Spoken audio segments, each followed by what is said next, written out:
আমরা বাংলাদেশে মেয়েরা জানি কিভাবে ফাইট করতে হয়। তো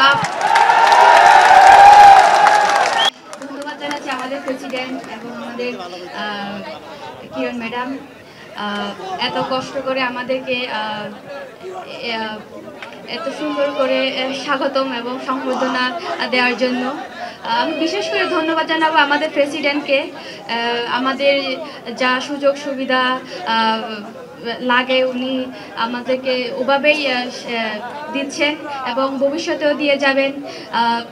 আজকে যে এই পর্যায়ে আমরা আসছি এটা হচ্ছে একটা ছিল টিম ওয়ার্ক। ফুটবল খেলা কোনো ইন্ডিভিজুয়াল খেলা না।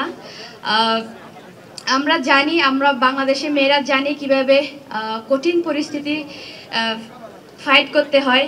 তো আপনারা আমাদের উপর বিশ্বাস রাখবেন। আমরা আপনাদেরকে নিরাশ করব না। আমরা শুধু এশিয়া না, আমরা বিশ্ব মঞ্চে বাংলাদেশকে নিয়ে যেতে চাই।